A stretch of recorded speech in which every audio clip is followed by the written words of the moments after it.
Time for Season 2. Season 2 of the Strange, Rare, and Peculiar podcast, a place to learn more about homeopathy, deepening your knowledge, expanding your universe of possibility in the world of health and well-being through homeopathy. Homeo what? Homeo what?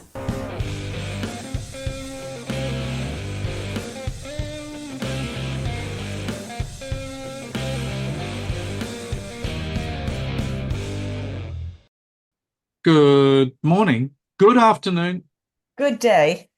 good evening. Good all the things. We have a really special guest. Why is that why we're in a different space? That's why we're in a different space. I'm going to let her in. You ready? Here's Okay. the big surprise, special guest.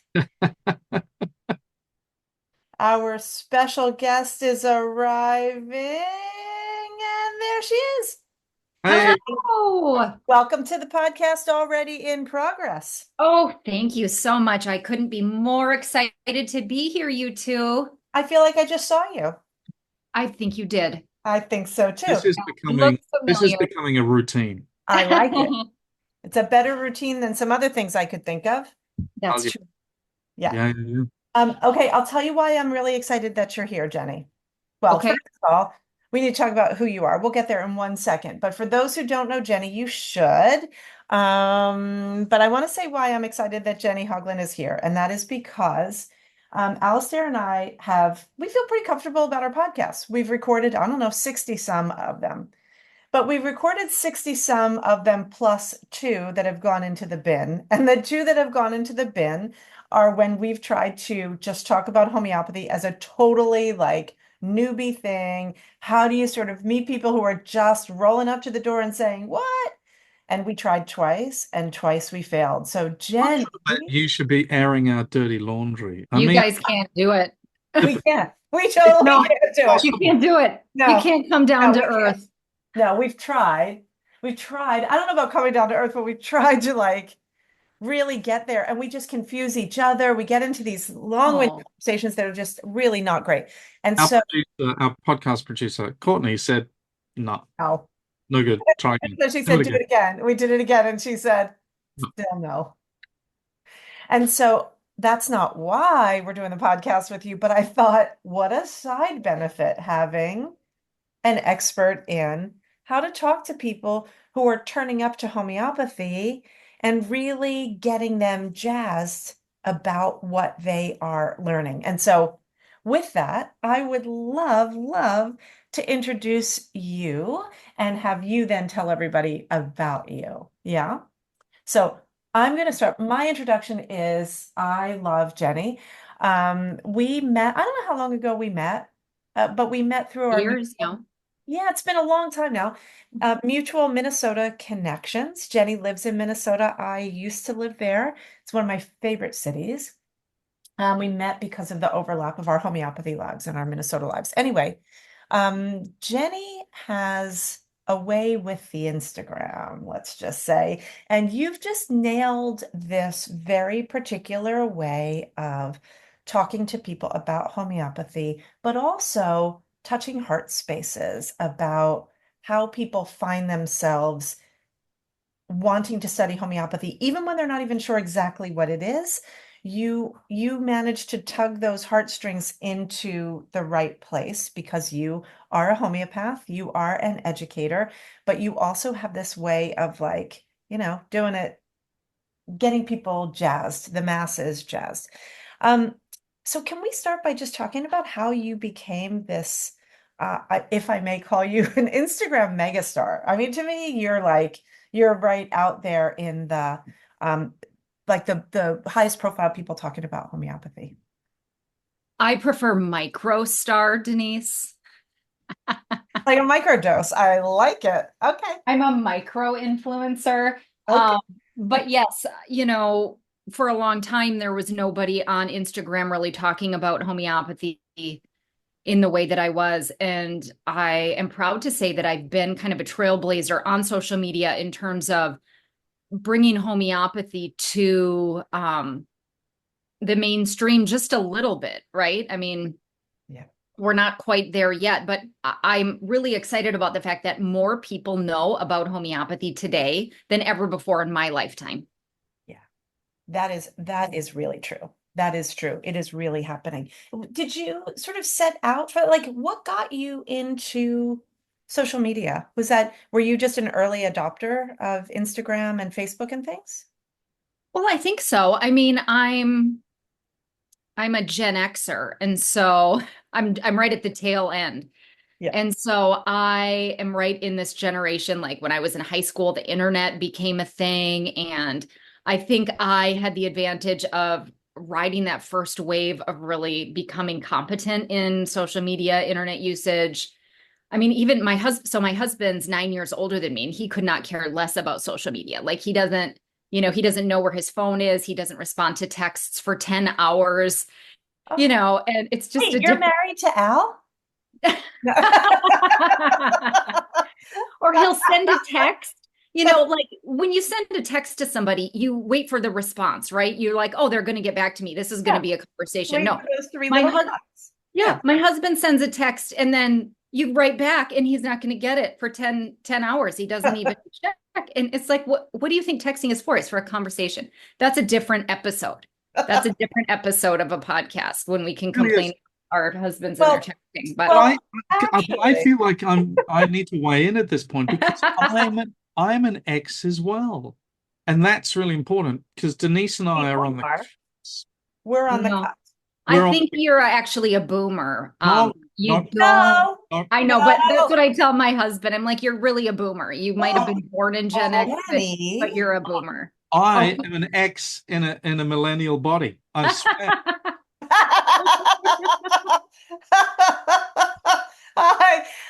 Okay. Yeah. No, I think it's just boomer is what it is. It's a boomer move, as my kids would say. Dad, the boomer move. Sorry. Mine was a 64. Well, it's gotten to the point where, and we've kind of had to stop this, but people call me when they're looking for Al, and I'm like, stop. One time I was teaching and I got 4 messages for Al. I'm like, guys, like, this is my job. My job isn't to go find Al who isn't teaching. Anyway, so that is a boomer move, Al. Boomer moves. Fact that I'm an ex, and I just wanted to say that out loud. I'm going to stick to it. I'm X too. I'm early X. We're both early. Al and I are 10 months apart, so we're born. Yeah, we're Irish. So, for whatever reason, it just clicked with me, and I've always liked to sort of go against the grain, or I've always been so passionate about sharing ideas that sharing explanations about why ideas didn't make sense to me.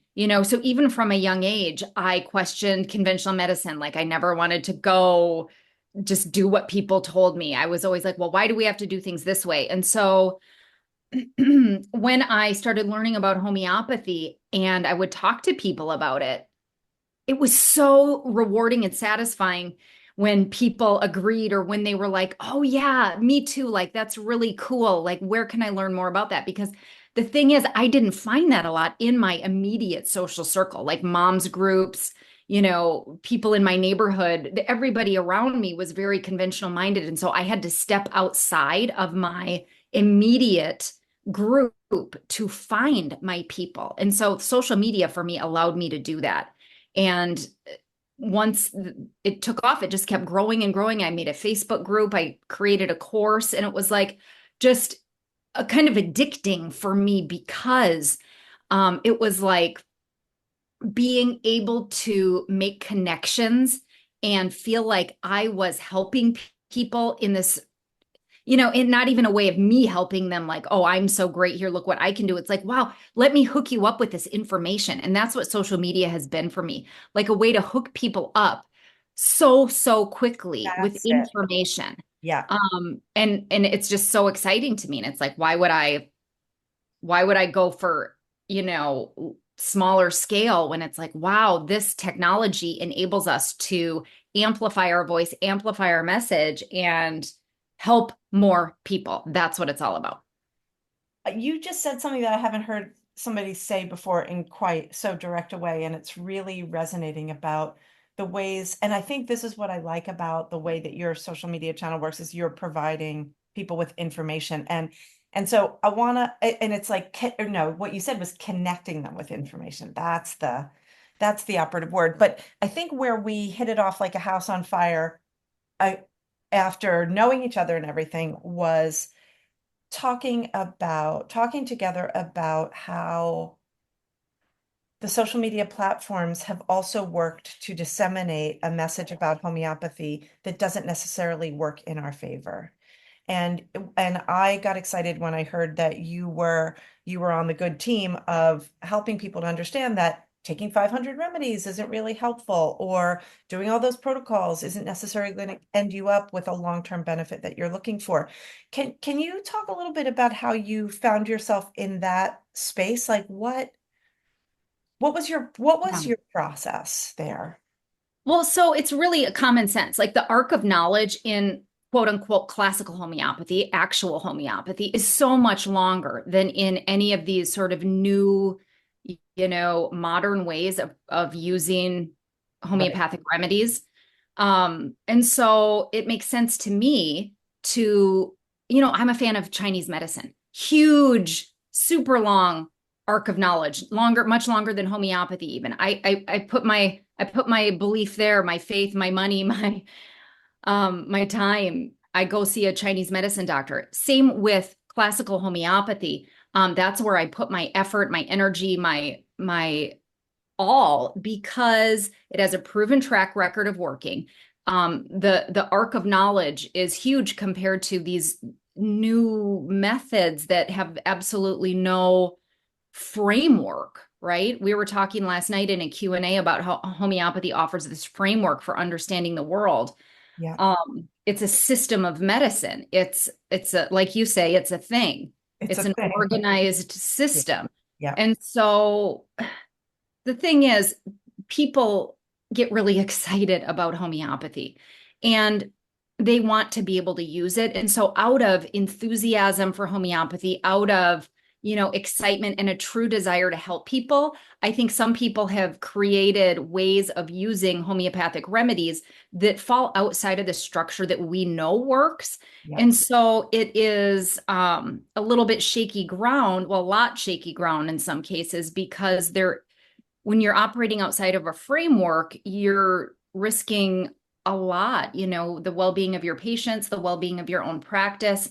Yeah. But I don't think it's out of malice or being a bad person or even a bad practitioner. It's simply not really understanding that to practice homeopathy at all is to, in fact, practice within this established framework that includes the arc of knowledge. That's the key point in being a homeopath practicing homeopathy. Just because you're using remedies or substances in potency doesn't make you a homeopath. And so, I think there's a way we can approach it kindly without saying, you're a terrible person, like, get out of here.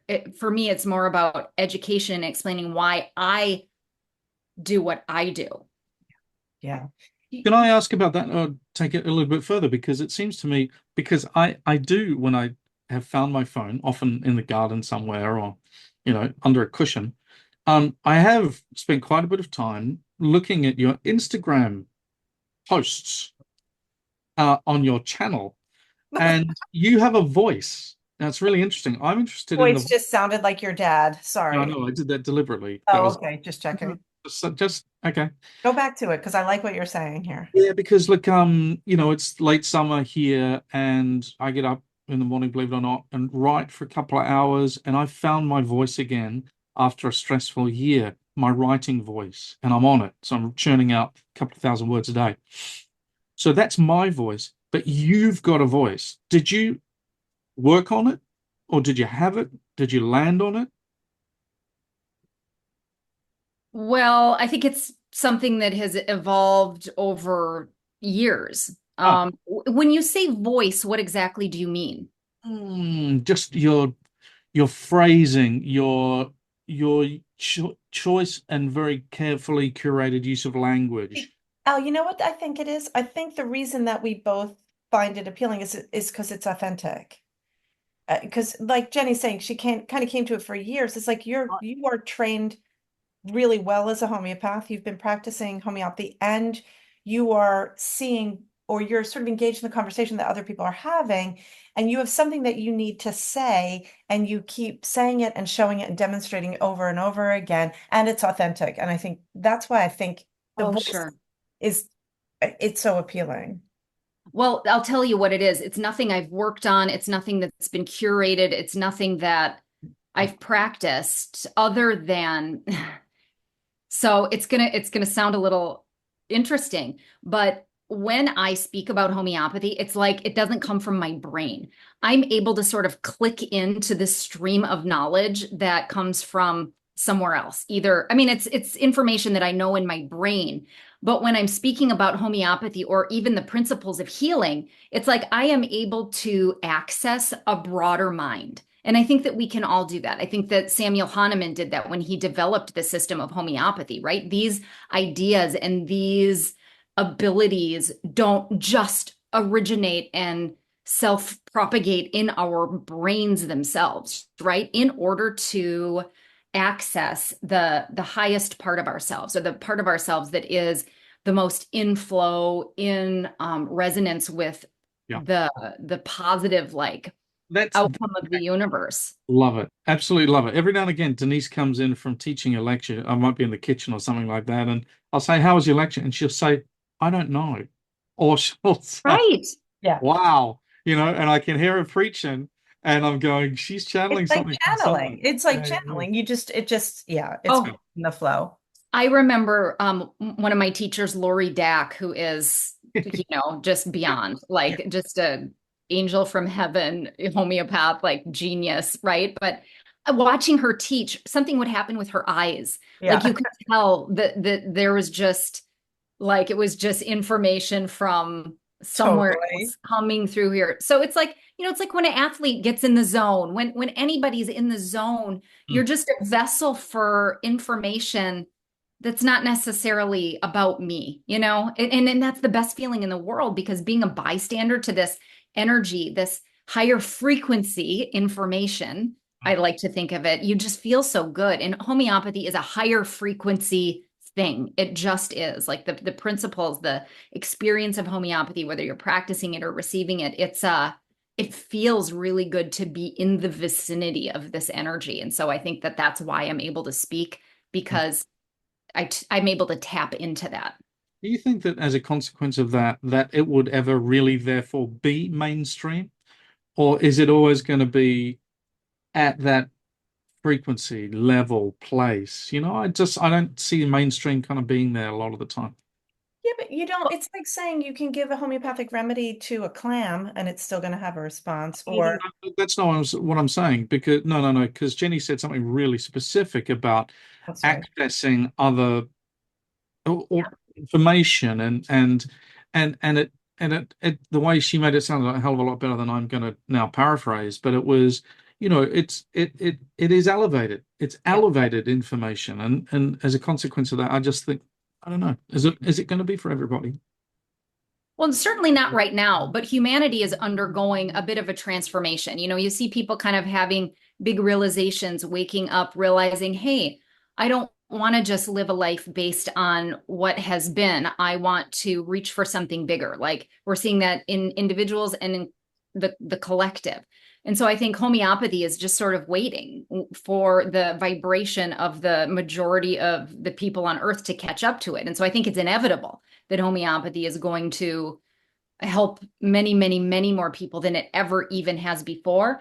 But we don't have to force it. We don't have to try as hard as we think we need to try to help homeopathy. Homeopathy's got it. Like, we're just sort of the stewards, right? We're the people that happen to be there, but homeopathy has a life force of its own. And so for us to think that we're the ones that have to, like, make it work for humanity is, I think, just a bit misguided, and also stresses us out and harms us, So if we hold more faith and more, like, vision, I think, for the fact that it's all working out, like, homeopathy is holding the space in the future for the collective to find it, that will sort of clear the energetic path a bit. Because I think the problems that homeopathy has encountered, or that we've encountered with homeopathy, is us believing that, oh, homeopathy is at a disadvantage.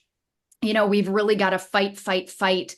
But that doesn't help nearly as much as the belief in the inevitable success. And success, I think, is too even small of a word.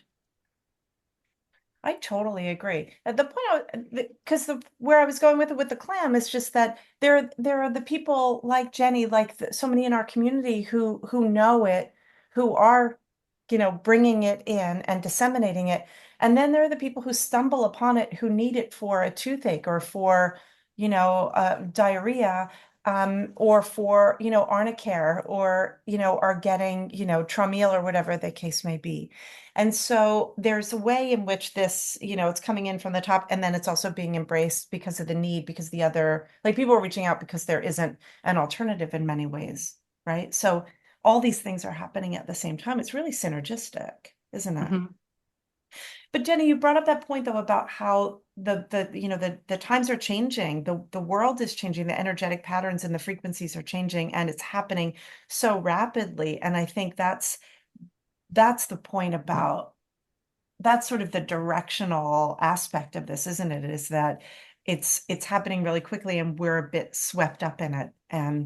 And so being swept up in it and going in the right direction, moving people in that direction, as opposed to using homeopathic remedies in ways that are very different from how they were intended.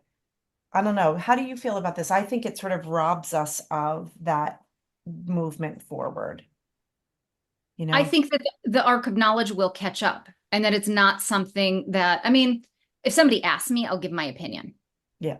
Right. And I certainly have my firm beliefs, but, as I've kind of grappled with this topic over the last few months, I'm really a person who believes in putting energy toward what I believe in rather than fighting what I'm against. And when I keep my eye on what I'm for rather than what I'm against, I get more sort of intuitive hits about the next step that will help my cause. So it's really hard for me to access the solutions. It's hard for me so solutions hold a certain vibration, right? Problem holds one vibration, solution holds another. If I can keep myself solution oriented, I receive more guidance from source, God, whatever, of how to navigate the issue. And so for me, and this is something I've learned too, because even a number of months ago, I was really out there on Instagram railing against this type of prescribing. And I wasn't wrong. I'm totally validated, totally founded in that, but something didn't sit right in my heart. I felt kind of sick for a number of days. Fighting isn't the answer for me. And so instead, what I started doing is making it really clear about the kind of homeopathy that I practice. When I talk about homeopathy, I talk about how I do one remedy at a time, how highly individualized remedy selection is so impactful because this, and this. And yeah, if somebody asks, or, I'll touch lightly on things, but I found people are so much more receptive to hearing about what works than to be sort of warned about what doesn't work. It's an area that it takes some nuanced consideration for me. I've learned in this space in the last couple of months. So I don't think that it's the threat that we think it is. I think that we can access solutions if we stay focused on what we're for and hold a little more softly what we're against, if that makes sense. I like that. Because also with people who are new to the conversation, they might not even understand what we're talking about. Yeah. Right. Should we explain what we're talking about? Let's do it. Well, let's go back to the beginning. They've been fighting in homeopathy since 1835. Yeah. So basically there's, in classical homeopathy, in actual homeopathy, we use one remedy at a time, very thoughtfully chosen. We track the progress of the remedy, the action of the remedy very, very closely. And we are able to then, from that process, determine the exact effect of each remedy we give. Now, there's been a huge explosion of what we call polypharmacy in holistic health in the last number of years. People using combination remedies, to directly address these hot button topics like, pandas, Lyme, mold, Epstein-Barr, all sorts of things. So they give them a combination remedy to treat like that condition. And they use homeopathic remedies for that. So the problem with these is you can't track the effect of each remedy. Each remedy is in fact a medicine, and we're just, randomly giving a whole bunch, they cause problems, to say the least.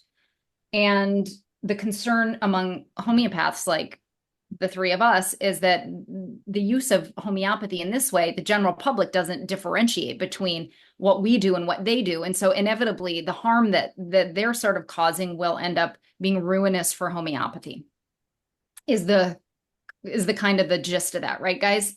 Yeah. Yeah. Although explained a hell of a lot better than Denise and I when we I had thought I'd cut to the chase Yeah, based thanks. on what you guys said earlier. I thought I'd save us about 25 minutes because I got to get to Pilates. yeah. I Right. love it. I love it. And this point that you're making, Jenny, I think is so important because this is not new. And this, if we I think if the people who are trying to sort out, well, why do we have to do it differently? Like you take as many medicines as you need to solve a problem. And I think what makes homeopathy so different and unique is that the expectation in homeopathy isn't just to stop symptoms, but actually to remove the tendency toward a particular pattern of disease or discomfort. And when you're doing that, it's a whisper, it's not a scream. It's certainly not pounding somebody over and over again. There's a way in which a homeopathic remedy is a gentle suggestion to change. And I think we are all more amenable to change when it is gently introduced to us than if somebody yells at us and tells us to be different. She's gone to Pilates already. That's it. This is really interesting. Actually, yeah, totally fascinating and interesting what she said, given what we're facing at the moment. And it's like my friend Michael used to say, ex-friend, because blah, blah, blah. Oh, that guy. But he used to say, all you need to do is just turn up the heat on you and your message, on the the purity of that message. Yeah. I agree with that. We'll keep going. So, for those who are listening to the recording, Jenny dropped out, but we're continuing to talk. She'll be back. Must be internet trouble over the Minnesota way.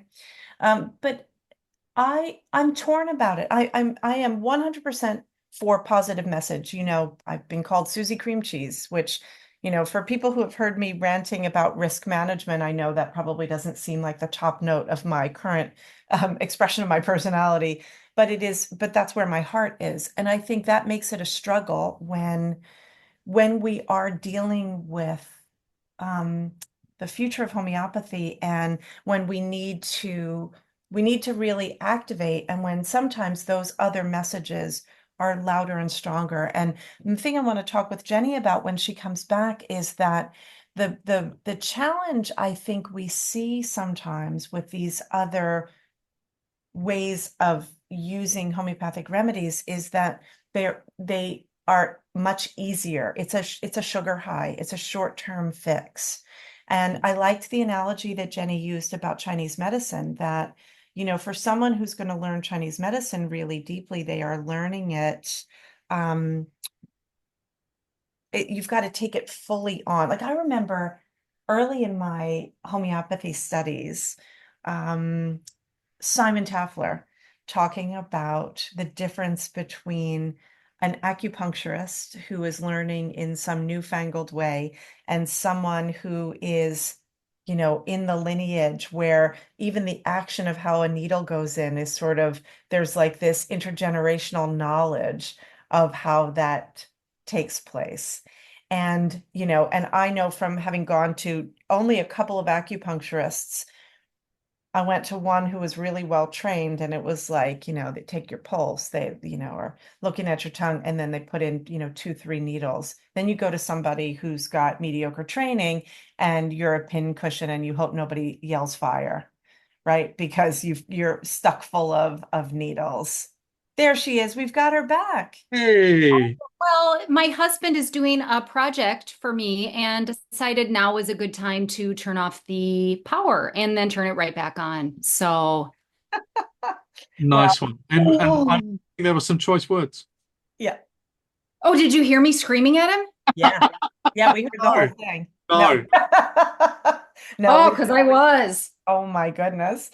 He Um, still can't hear me. Anyway, okay, so where we left off was you were saying yeah, that, well, we're having a slight side conversation. Let's bring you oh, into it, then we'll go back yes. around. Because what we were saying was we went back to something you said earlier, which was about the arc of knowledge and, traditional Chinese medicine and, all of the knowledge that goes into that. And I was making a comparison to the shortcuts in some of the newfangled ways that people are using homeopathic remedies and comparing it to going to see an old master of Chinese medicine who looks at your tongue, takes your pulses and puts 1 to 3 needles in, or going to somebody, who's been trained in some newfangled way and you're a pincushion and you hope nobody yells fire. Right. So that way, it's the same thing with homeopathy. And the follow-up question that I have about this is that one of the things that we were talking about being not millennial or not boomers, right? But one of the things that our culture has gravitated towards, and I remember talking about this with the beginning of MTV, of how it was shortening our attention spans because there were all these fast cuts that was new in the 80s, right? Fast cuts in videos. And now we've got, of course, TikTok, where people are, learning really getting deep knowledge. I'm saying facetiously from looking at a TikTok video. Anyway, so there's this idea that we can learn things really quickly. You can become a homeopath in 4 easy steps. And right. And so there's a way in which the true deep knowledge, it takes a while. You become a homeopath. The nice thing about homeopathy is you can learn to use homeopathic remedies really, for basic self-limiting conditions in no time. Last night, this Q&A that we talked about, I used an example, I think it was last night. I've been on too many of these, but of one of our friends, Sally Tamplin, who I know from living in Minnesota as well. But Sally came to New York, and she, in 2014, when the Ebola outbreak was happening in Liberia, she taught 2 nurse practitioners how to use acute care homeopathy. They had no homeopathy knowledge, but in a weekend, she taught them and they went to Liberia and they were able to actually be successful, in helping people who were exposed to this incredibly terrifying virus. And so there's a way in which you can go deep into knowledge. And there's a way that you can learn what you need superficially. You just need to know when you're acting superficially and when you're going really deeply. Does that make sense? Yeah, definitely. You need to be able to discern. Yeah. Yeah. Yeah. Yeah. The level and then so learning homeopathy is not a two-dimensional experience where you're giving this for that. It's learning to gauge what's the depth, what's the breadth, what's the pace, and that takes time. That takes it just takes an immersive experience, right? Because homeopathy has many dimensions, many facets to consider when you're learning how to apply remedies. And so if we are just being passive learners of a two-dimensional list, which I think that a lot of these shorter programs are, Yeah. we're not able to be as effective and as dynamic. A homeopath really calls from us. And this is important because what this is coming to now is talking about not just how to give a remedy, right? But it's about long-term case management because what we were talking about earlier is the real art in homeopathy is tracking a case over time. How is a person's health unfolding? How is their sort of disease state unfolding such that they're reaching a higher level of health? And I think let's pivot a little bit to talking about some of the homeopathy programs that are out there. We were all trained in the sort of deepest ways to view homeopathy and in a deep understanding, but in this sort of new environment that we have, there are programs where people aren't seeing a lot of cases, aren't demonstrating their skills and being watched, and aren't learning sort of that arc of how a case unfolds.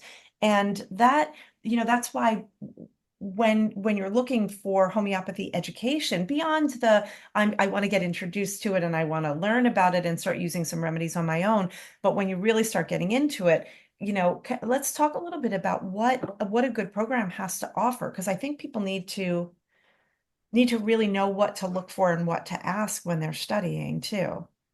Yeah. I think the clinical supervision piece, the immersive clinical experience is something that is beyond crucial. I mean, the clinic experience that you guys provide is beyond, I think, what Achina even requires, correct? By a lot. Pretty far beyond, but is still just the bare minimum of what it takes to get really feel like, yes, I can do this. Yeah. Like at that point of graduation, people feel like, yes, I can do this, but then you still need to be able to have resources to turn to. Like, where are graduates turning to of these programs? Like, what type of framework is existing for the new graduate who has some skills, yes, who has built up some confidence and some ability to be that dynamic practitioner, but who's for the next 5 years going to still need resources to look to call on, going to need mentorship if possible, internships, opportunities to be involved with a larger body that can provide guidance, support, inspiration. That's key. And that's everything that you provide, which is why I'm, affiliated with you, which is why I share about you on Instagram. You're the only school I've ever seen that does that. When I was in school, and I went to a great school, but it fell really short in the student supervision. I was alone for most of the experience. I didn't have any guidance. I had an advisor who couldn't even remember my name. Oh my God. Yeah. And whatever, I gained some skills to advocate for myself and some, I was like sink or swim, and I swam, but that's really important. That just what you said there is that the perception of a graduate or a student, a learner, is really critical, not necessarily what actually is provided. And being thrown in the deep end, or finding oneself, how about that as the description, finding yourself in the deep end and learning on the job. People either make it or they don't. And when they don't, then what do? Then they go to, I'm going to learn some protocols, and it's because there's this word on the street that the quote unquote classical homeopaths don't know how to do X, Y, or Z, and it's like, actually, that's not really true, but I think it does speak accurately to the ways in which some folks of our generation were trained. And I think, in all fairness, people who didn't get the training that they needed will want to, or will gravitate toward, these other more superficial ways of getting results. I mean, one of the things that you hear about a lot is people are really into polarity analysis. And we know some people who say, oh, it changed my practice. But then when you ask them about what their practice was before, it was kind of so sort of out there and not tactically based that this would definitely be an improvement. Now, when I think about what we teach our students, because when I hear about polarity analysis, it's like, well, yeah, everybody does that, don't they? But actually people aren't taught that. I mean, and just by way of explanation, if you're a homeo geek out there, what we're talking about is, if inside of a case there is a polarity, there are two opposing aspects of a similar theme, you will always look at them in opposition to each other. In other words, a remedy that does two opposing things is going to be very, very interesting in understanding that remedy better. Well, that should be a foundational piece of everyone's case analysis strategy, and yet it isn't. Yesterday, I was in a meeting, and one of the participants in this, it's an advocacy group I'm in, one of the participants there, who I absolutely adore, she said, oh, a bunch of us from the Pacific Northwest are doing this course with, oh no, I can't remember his name. He's a German guy, and he's doing this course in Sicily, and he has this, he's doing this teaching. He wrote a book about returning to Hahnemannian homeopathy. And she said, he's getting such great results. And she says, do you know that Hahnemann had, and she was talking about the sixth edition of the organon. And I was like, I raised my hand. I was like, yeah, that's what we do. And I thought, okay, it is when someone who I know and who I think the world of, as a competent, caring provider, I don't know anything about her practice. She said, oh, wow, I just learned something that isn't give a dose and wait 100 years. It's like, right.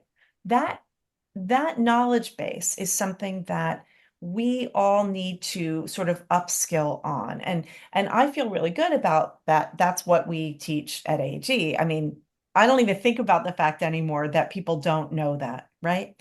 So if we kind of pull all these pieces together, what we're talking about is like someone who's getting educated in homeopathy, like number one, you've got to have good clinical training. People have to watch you take cases. Like you can't be released to the unsuspecting public without knowing you can do the job. Yeah.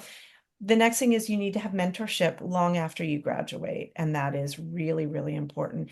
And the program needs to go beyond just sort of the old paradigm, what many of us would know as sort of Kentian homeopathy. And this is for people who are sort of, who know a bit about homeopathy and are like, I kind of have heard of this. Kentian homeopathy is that philosophy of getting one remedy and you give a dose and you wait potentially a really long time. And I think if we use this as a launching point for the next part of our discussion, I think that one of the challenges with that has, I think, pushed people into these protocols is as a case unfolds, people sometimes need intercurrent remedies. They need, or they have some sort of an acute, they have something else happen where you might need to move to another remedy and come back to that chronic understanding of their case. But if you're not taught that, then all of a sudden it seems as if the paradigm of quote unquote classical homeopathy doesn't work, right? What do you guys think about all that? Well, I think it's just the ability to practice individualized medicine.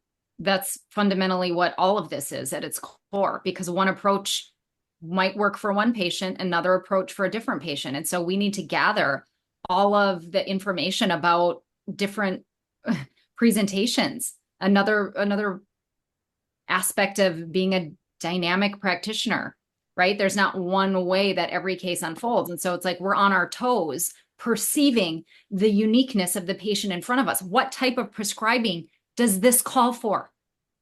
That's the skill we're learning. And it can't be a two-dimensional, experience. Yeah. I think for me, the evolution of my own, I suppose deepening understanding over the years has been that homeopathy for me started as the pill, and that's because that's what I read and learned. And then I realized deeper into my training that, hang on, we're spending a lot of time here on case management. Wonder what that is, managing a client as they as they take the first steps towards a better place, as their energy moves and frees up, and as their symptoms start to change. And it's, when you've got complex cases of, say, asthma or hay fever or depression, where people have good days and then bad days. You don't prescribe on the bad day if the trend is general improvement with Right. whatever you've been given. And so the emphasis on case management for me became more and more. Then I reread again the organon, realized the emphasis on regimen and lifestyle and the removal of obstacles all become more important, especially at the beginning of treatment, than the pill. And so for me, Dee, that actually I'll just say one more thing, because watching you because back in the early days of the P word, can we use a P word? You talking about pandemic? Yeah, okay. Yeah. We can use that. Yeah. So back in the early days of the pandemic, You can't I, use the V word. You can use the P word. but in the early days of the pandemic, I wasn't in the front line the way you were, and I was watching you struggle with some cases, easy cases, dramatic, acute pandemic, epidemic cases, but then you would get stuck. And what I saw you and the team doing was starting to play with posology, starting to change posology, not just throw remedies at a Yeah. problem. And then I saw 100%. the conversations changing, and as you went to an 8-ounce dilution or a Yeah. 16-ounce dilution, when people hit different phases of their case management, that was really impressive to watch. And kind of for me, anyway, similar thing to what you're saying, Jenny, is that it's individualized, but it's based on principle and not running for the next reactive solution. Totally. Right. Mm. You've got to get to Pilates, don't you? Well, it's only 5 minutes from my house, and I'm in my Pilates outfit. So, Oh, okay. All right. Well, you just give us the high sign when we need to wind down. Speaking of But regimen and just lifestyle, a few more minutes. okay. I really am enjoying this conversation, you Well, guys. I want to go back to what Al said because I think for folks who might not be involved in this, we started a telehealth service in March of 2020, Homeopathy Help Now, and we saw well probably 1,500 cases in the first few months. I mean, it was full on, and 40 so cases a week on average for the oh my first gosh, we five. kept the Zoom room open 24 hours a day. Oh my gosh. Yeah, for a couple of Wow. weeks. We were really on it. When people were doing Netflix and chill, I was like, I want to wear sweatpants too. Anyway, but to the point that Al was making, this was really interesting. It kind of goes to that sixth edition of the Organon thing we were talking about a few minutes ago, and that is I started doing this experiment back in, oh, I don't know now, maybe it's like 2017 or so, of following exactly what Hahnemann was doing in his later years in terms of how he was diluting the 50 millesimolar potencies. And I was like, oh, I did it for a while in my own practice. And then I got Kelly Callahan, one of our core teachers, involved, and she was doing it. Then we started doing it in our clinic because then we saw these effects. Well, that was in chronic prescribing, but never in acute prescribing. And here we were with this unbelievable opportunity to see thousands of acute cases. And we started to use similar moves in posology, like big dilutions and multiple dilutions for acute cases. And in acute respiratory situations, we were able to turn around cases that were, as Al said, they should have been easy cases, but with COVID being so, really in the early stages, the people in New York City were really in bad shape. And like you needed to repeat the remedy, but you couldn't just give them lots of doses. And we actually learned it by accident. It was one of Johanna's clients who said, I made it through the night because I filled a whole thing of water so I could sip it every few minutes, and she didn't have to go to the hospital. We were like, hey, wait a second. And that sort of empirical evidence inspired us to really think through our problems I don't know, in just a really sort of experiential way. And that's something that we try to bring into our clinical experience, right? So like the students in our clinic, they're not just watching videos or on their own or reading a book and like, trying to figure out what to do, but they'll see hundreds of cases in the years that they're with us. Yeah. And they will then watch as we work through a problem, not just prescribe the first remedy, but what do you do in 3 months or 6 months? Or if a case that goes with someone, the student clinician will have it in their practice. And if they reach a point where that case is challenging again, they bring it back to the clinic so that we can start looking at the places in the evolution of that case where the difficult, clinical decision making comes in again. That's what keeps me in the game. Right. Oh, it's Amazing. It reminds me that staying in that place of active curiosity totally. is the key piece of becoming a successful homeopath. And it's impossible to stay in that space without being immersed in a really supportive environment like AHE because it's human nature to want to close the book. Oh, I figured it out. Right. Closed, problem solved. Our ego or whatever it is in our brain wants to always have it figured out. And to be a homeopath means to pull back from that a couple steps and always be in this space of active curiosity where I haven't quite got it all figured out. It can be very frustrating for the ego and the logical mind, and we can't do it on our own. We need to be immersed in a community of people who also get what it's like to hold that uncomfortable space. So this is another reason why these two-dimensional programs don't even come close, because this is the thing that it takes. Okay, now the most important question, reformer or mat Pilates? Oh, it's both. You better believe it. I have a private trainer who is the best. We trade. My husband's a general contractor, so he goes over to her house and like builds her new closet doors. I get to go to her Pilates studio every week and get a private session. She's just the best, and she takes me all over that studio. I never know what we're gonna do. And the benefit for your husband in all of this is?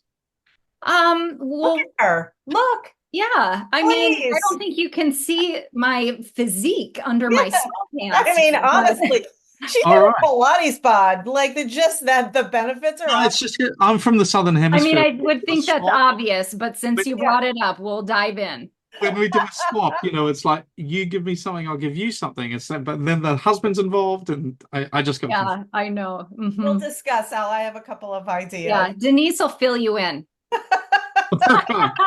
Oh my gosh, Jennie, thank you so much. This was really fun. Let's do it again. I would love that. You guys are so special. You really are. Thank you for doing the work that you do in the world and devoting yourselves so completely to this thing. Homeopathy, it's a thing. It's a thing, and we love it. Yeah. Love it. Yeah. All right. Enjoy your Pilates. We will see you soon. Sounds great. Bye. Okay. Bye. Yeah. She's something, isn't she? Oh, yeah. Yeah, that's Absolutely. good. I like having a guest on the podcast. Yeah, me too. Because you and I, we don't have much to talk about anymore. Not really. No, not after all this time. So there was something else that I wanted to add before we go. Oh, just another quick, not plug, but another reminder about the conference in Arizona. Right. Okay, hang on. I've got something to say. Folks, there's not enough interest or activity in this regard. If you're listening to this podcast and you haven't got yourself to the website, which is I think you can get there on the AH website. We'll have to put it in the show notes, but this is the Collaborative Homeopathy Conference. Al, you start talking and I'll find it. It is I'm gonna get organized by the HANP, by the AIH, and the Homeopathic Nurses Association. It's a collaborative Those three bodies. Yeah. Those three bodies are looking at primary and fundamental sources as the bedrock of what we do in homeopathy. I cannot be more enthusiastic about this topic. I'm not speaking at it because I'm just not. But Denise is opening the damn conference. And yes, and I didn't tell you about the dream I had last night. So I had this dream that what? It's a mixed audience. I don't know about the. That's okay. No, it's not. It's fine for a mixed audience. I had this dream that I was getting ready to go and speak at that conference, but I had another conference that I was to speak at, and it was at the same time. And I didn't realize that. And I was trying to call Jamie Oskin to say, I know I'm supposed to be first, but can I go last because I have to do this other thing? I have to get my hair done or go to Pilates. No, I had to actually do another presentation. Anyway, oh my gosh, that's, academic dreams. Yeah. All right. So, but I just want to say something really that for me is really important, because if anyone hangs out in my clinics, what they'll see me do, and literally, I hate using that number, but look, every day for 36 years since I've been involved in homeopathy, When I was 37. You making But your no, but not every day because I didn't do it right at the beginning. got it. These days, every day, every case non-negotiable. After the case is taken and I have a cup of tea, then I start to analyze the case, evaluate the case, map the case, and repertorize the case.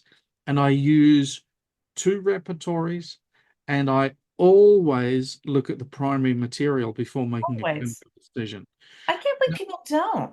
And so what I'm just saying is that if you're a homeopath and you go, yeah, I know I've got Morrison's book and I love Boriki and I got Fatak and that's all right, I've got the latest Adonis software or whatever it is, come to this damn conference, folks, because what you're going to see are a number of experts in the world that have chosen to go back to the source material, have bothered to read it in the original language, translate the damn thing, highlight, sometimes at length, some of the mistranslations that have made their way into Fatak, Morrison, and Boriki and all the rest of it, and it doesn't mean you have to only use those two sources, say the Berningshausen Pocket Book and the provings, but it's so incredibly valuable for me to have access to both, right?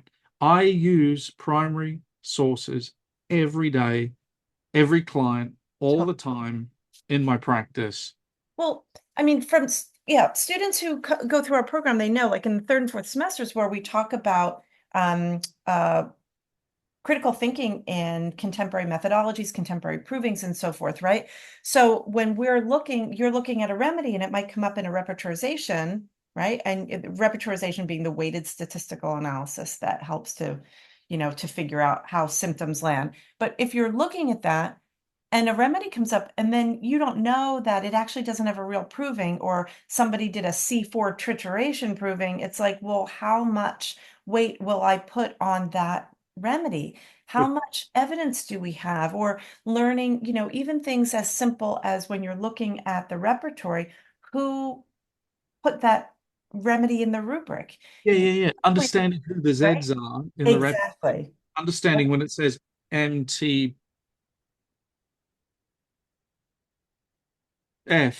that's Farouk. It's Farouk put a clinical piece of data Yeah. there. And again, it's not wrong, but at the beginning of a journey, you look at information and it all looks equal. Well, Right. hang on just a minute. By going to this conference, you're going to hang out with some folks that have become like experts, deep experts in the primary sources. And if there's, and I believe one of the presentations, which I'm very much looking forward to, is going to be on how to read approving. Yeah. And go through those, and sometimes reading approving, you'd look at it and you go, oh my God, a long list of symptoms. But it's very, very important that we exercise that muscle every now and again. So anyway, I'm going to be out there. I'm going to be out the front door smoking with other smoking. Oh wait, we don't do that anymore. No, but that's how homeopathy conferences used to be. The Right. drinking and the smoking. Now we're all old people. But no, I think that I think what's compelling to me about it is that you don't have to follow, like, okay, so George Demetriadis and his TBR2. Well, if that's not the repertoire you use, like, for example, I'll come clean and say that's not my tool. But the philosophy behind it is 100%.